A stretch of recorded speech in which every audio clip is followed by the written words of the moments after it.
Hydraulic head is the energy in water. Water flows from high energy to low energy, and so it's going from high hydraulic head to low hydraulic head. Now, to understand this, we need to be able to determine how the hydraulic head changes per unit distance along the flow. The change in hydraulic head per change in distance is the hydraulic head gradient. So, to understand flow of groundwater, we need to understand the hydraulic head gradient.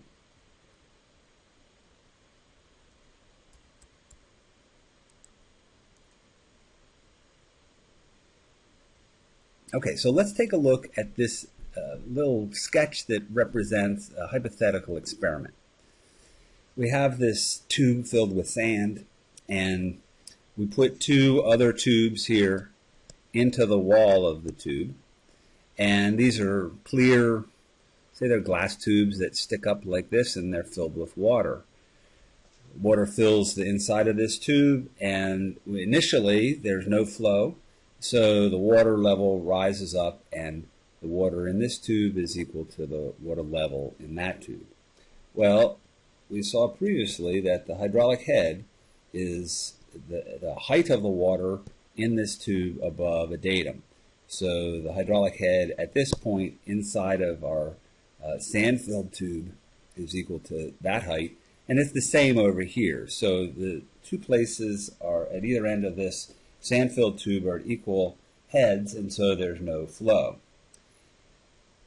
Now, we allow there to be some flow here in this direction. That means that the head here at this end will have dropped relative to this end. So there's now a bit of a head difference right there, that much, between this end and that end. And so we can determine the hydraulic head gradient by taking the change in head over some change in length. So in this case, right here, that's delta H, and this distance here is delta L. So the ratio is the hydraulic head gradient. So there's some graphics. And now what I want to do is show how the head gradient is related to the flow. So this right here is the volumetric flow coming out of this tube. So the volume of water that accumulates in a unit of time. And when there was no flow, the head gradient was 0. And when we have now a small flow, we have a relatively small head gradient. If we increase the flow, then the head here drops, and the delta H, the change in H between this end and this end, increases. The distance between them stays the same, so the head gradient increases. And we can think of the head gradient as the slope of this line. We're only measuring the head at 2 points, but I think if we put in another piezometer here, we would expect it to rise up to there. And so the slope of that line is the head gradient. So increase the flow, we get an increase in head gradient. So here's the increased flow, and here's the increased head gradient, and that plots at a point right there. We do that again, we increase the flow further, and we get a bigger head drop right here, delta H, and that gives us a steeper head gradient. So we have a bigger flow and a bigger head gradient. And so what we see then is that if we plot these up, these points are on a line, so we connect them up with a line, and what that tells us is that flow through this porous media equals a constant times the head gradient. We'll just write it like this as a derivative. So the flow is proportional to the head gradient, and that there is the slope of this line. That's the proportionality constant. Okay, so the first person to recognize that flow was proportional to head gradient was Henry Darcy. He was a French hydraulic engineer who lived in the early part of the 1800s, and back in those days, in order to have water in your town, what you would do is find a water supply outside of town where there weren't really too many people around, and hopefully the water was clean. And then you would come up with a way to get it into the town through aqueducts or pipes. And then you needed to distribute it out to the people. And the way that that was done was to make a fountain. Often it was quite a decorative thing, maybe right in the middle of the town square. And probably all of you are familiar with fountains in town squares. These days you see them just as decorative pieces, but back in the 1800s, that was how you got your water. People didn't have running water in their houses. There was this fountain, the water was available there, and you took a pot, some kind of a vessel, and filled it up with water and brought it home.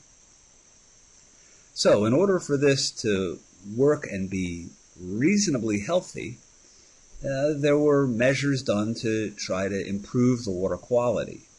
And so a fairly straightforward thing to do is to put the water through a filter. And a big sand bed was the typical thing to do. So that would filter out some of the larger particles and improve the quality. It certainly would take out suspended solids, and a lot of times microorganisms were sorbed onto those suspended solids. So this improved the water quality a good bit, and it was an important thing to the people, the health of the town.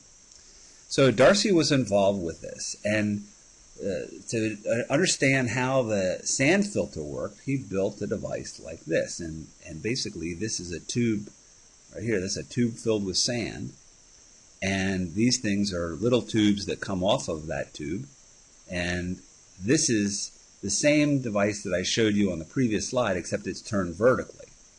And so Darcy was running water through this experiment, and he was measuring the hydraulic head using these manometers here on the side, and he was measuring the flow rate. And he found that the flow rate through this tube was proportional to the head gradient. So he came up with this relationship between flow rate and head gradient, and he gets credit for this simple relationship, and it's now called Darcy's law. And basically what it's saying is that flux is equal to the head gradient times the hydraulic conductivity. And I guess before we continue, we need to take a look at flux. What I was referring to in the previous slide was, for a flow rate, was a volumetric flow.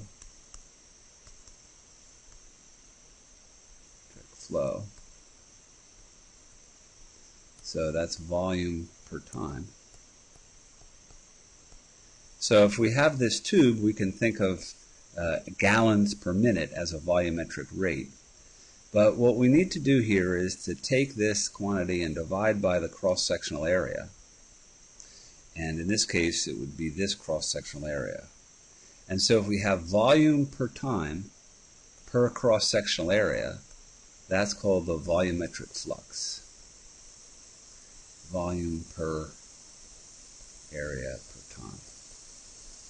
That equals volume flux.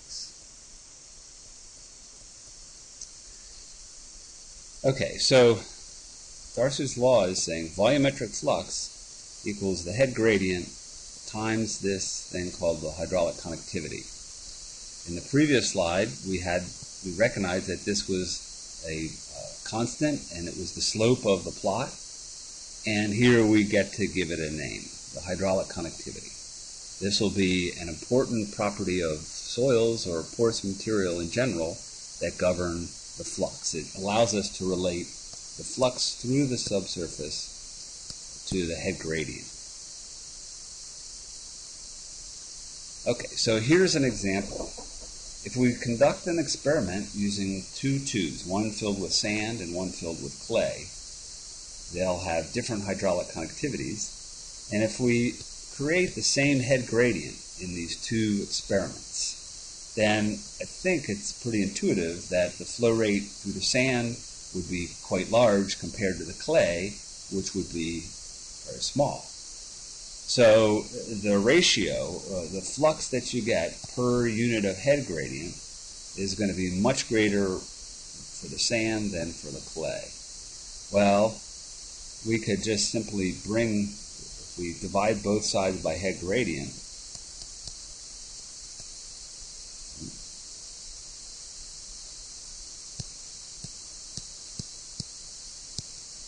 then we see that the hydraulic conductivity is proportional to the ratio of the flux to the head gradient. So the clay has a lower hydraulic conductivity than the sand. Okay, so just to get some nomenclature straight, the volumetric flux is what I will typically call the flux that is the water flowing through a porous medium. There are some other things, though, that you hear. Specific discharge, Darcy velocity, and Darcy flux. All of these things are also used to mean volumetric flux. It ends up being unfortunate because, as we'll see, the Darcy velocity isn't actually a velocity. It's a flux. There will be a velocity of flow through the porous media that we'll be interested in, but it'll be different than the Darcy velocity. So what I would recommend is being aware of these different terms: specific discharge, Darcy velocity. Be aware that they're out there and know what they mean when you hear them, but I wouldn't use them, and just because they're ambiguous. If you use volumetric flux, that's clear. Okay, so that's what I'll be doing for the class. I'll be using volumetric flux. This term flux is used throughout science and engineering, so it's clear cut. It's just that in hydrogeology, there are some of these other terms that have been used historically and are still used as a result, and they can be confusing. Concepts of flux and volumetric flow rate are important to understanding Darcy's law. So if you need to brush up on these concepts, check out the video that describes them. Okay, so here's Darcy's law. What I'll always do is use lowercase q to mean volume flux, and a large K, uppercase Q, is a volumetric flow rate. So flux is equal volumetric flow rate divided by cross-sectional area. Similarly, volumetric flow rate is flux times cross-sectional area. So this is Darcy's law written in terms of flux. And what it says is the volumetric flux is proportional to the hydraulic head gradient. The proportionality is there. That's the hydraulic conductivity. And the negative sign is there in order to get the flow to go in the right direction. And here's why you need the negative sign.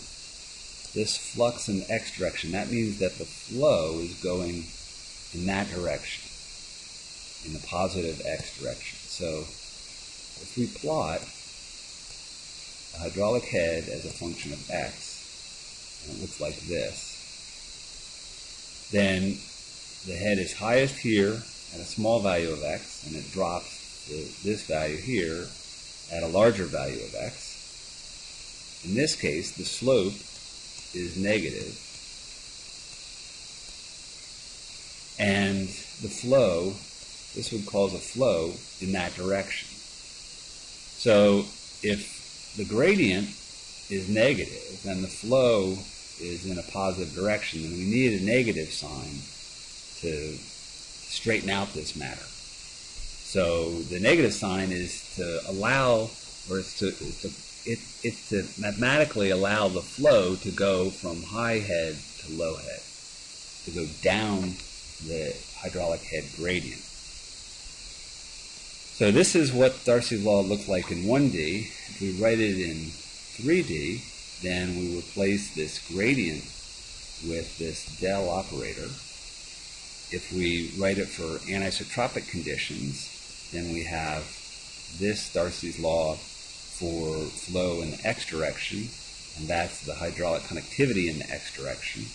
And we get two other forms here for flow in the y and z direction. And we can also write Darcy's law like this, where we write it in terms of a volumetric flow. And what's happening here is we're using this expression, and essentially we're multiplying both sides of this version by A. So this would be flux times A. So that allows us to determine the volumetric flow rate from the head gradient, hydraulic conductivity, and the cross-sectional area. So this actually is appropriate for using in the experiment, like what Darcy ran. But our interest will be to determine the flux down in the ground. And when you're down on the ground, there isn't really an appropriate value, or there's not really a value of A that is simple to determine. So you simply are giving the volumetric flow rate per unit cross-sectional area, and that's the flux.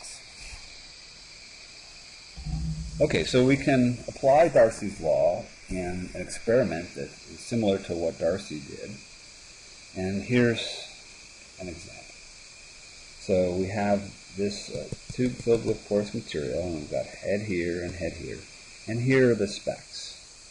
The total head, H1, at point 1 is right there. So that's H1, and this is H2. So those values are given there. So the head gradient will be, the head gradient in the x direction would be H2 minus H1 divided by L. So that'll be 3 minus 4 divided by 5. So that slope is, that'll be minus 1 over 5. That's minus 0.2. So the slope of this line is the total head gradient, and it's minus 0.2 if we're assuming that x is going in that direction, increasing in that direction. So that's the total head gradient given here. The pressure head gradient, well, the pressure head. Okay, so we need the pressure head there at point 1. Well, the pressure head is going to be equal to the total head minus the elevation head. Remember, because we have this. The total head is pressure head plus elevation head. So if we solve for the pressure head, it comes over there, and we have this. So the pressure head will be equal to the total head minus the elevation head. So at point 1, the total head is 4, and the elevation head is shown right there is 2. So that equals 2 meters. So the pressure head at point 1 will be 2 meters. Pressure head at point 2, that will be 0.2. So the head at point 2, which is 3, minus the elevation, which is 2. So pressure head at point 2 would be 1 meter. Total head gradient, we just calculated that at minus 0.2. And so what is the flux? Well, flux is the hydraulic conductivity times the head gradient. So that would be 0.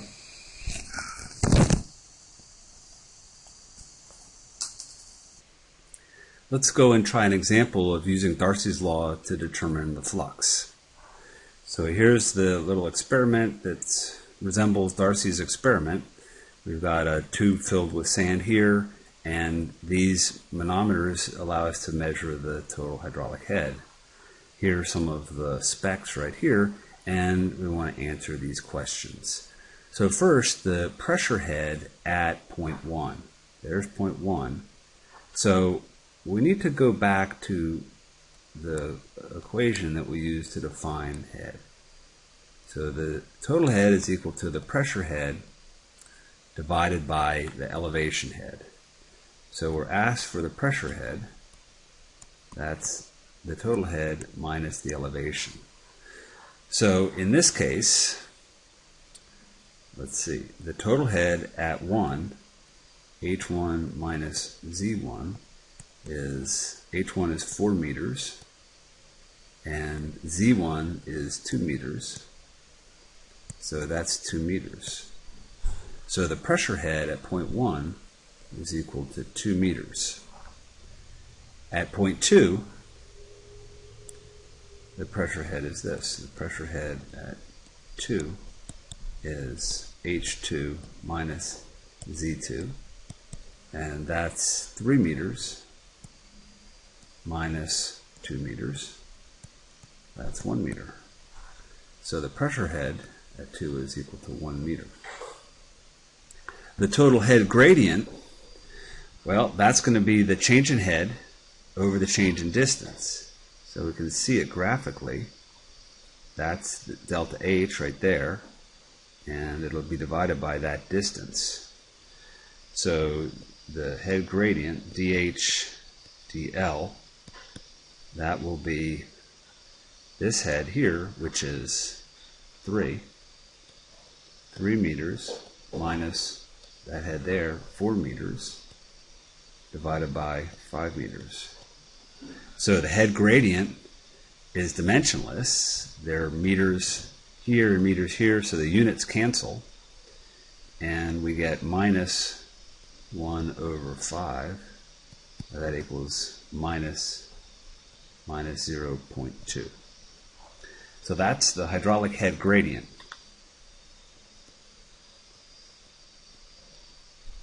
So the flux, now is when we want to use Darcy's law. So we'll do that down here. Flux is equal to, Darcy's law says, minus K dH dL. So we've just calculated that, and we're given K right here. Hydraulic conductivity has units of length per time. I'll typically use meters per second. So we do the calculation like this. 10 to the minus 4 meters per second times the head gradient, which is 0.2. Now, you notice that I dropped the minus there, and I also dropped the minus here in Darcy's law. And the reason for that is because I'm asked for just what the value of the flux is. And the minus sign is there to get the flux going in the correct direction. So if I was asked for the direction, then I would need to use that minus sign. But if I'm just asked for the magnitude, I don't need to use the minus sign. And so the flux is 0.2 times 10 to the minus 4. And the hydraulic conductivity has units of meters per second. The head gradient is dimensionless, so the flux has units of meters per second for this particular problem. Okay, so we've got that one, and now we want to know what the volumetric flow rate is. Well, the volumetric flow rate equals the flux times the cross-sectional area. We're given the cross-sectional area here as 0.1 meters, so volumetric flow rate is equal to 0.2 times 10 to the minus 4 meters per second times 0.1 meters squared. So that will equal 0.2 times 10 to the minus 5 If I multiply that 0.1 times that, I get -5. And the units then are meters cubed per second. So flow rate would be, I could also write this like this, 2 times 10 to the -6 cubic meters per second. Okay, now I also am asked to draw an arrow showing the flow direction. Well, flow will always be from high hydraulic head to low hydraulic head. So it'll be like that. Here's the end where this is high hydraulic head and low hydraulic head. So the flow will be in that direction. Darcy's law is important because it allows us to relate the volumetric flux through a porous material to the hydraulic head gradient. We can do something similar for streams using Manning's law. Manning's law says that the flux, the volumetric flux, is proportional to the hydraulic head gradient shown here. This is the proportionality. So there are some similarities to Darcy's law, but there are also some differences. On this side, the volumetric flux, the flux to a stream is, well, the flux in general is the volumetric flow rate per unit area. So if we do this through a stream, the volumetric flow rate per unit area is also the average velocity. So we can think of Manning's law as giving us the average velocity of flow in the stream.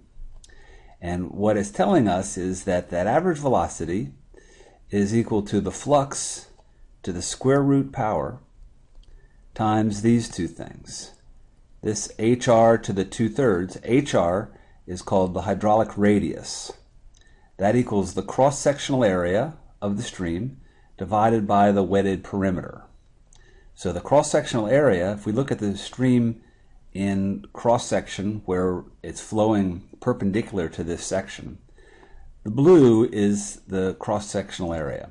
The wetted perimeter is shown here in gold. So the ratio of these two is what's called the hydraulic radius.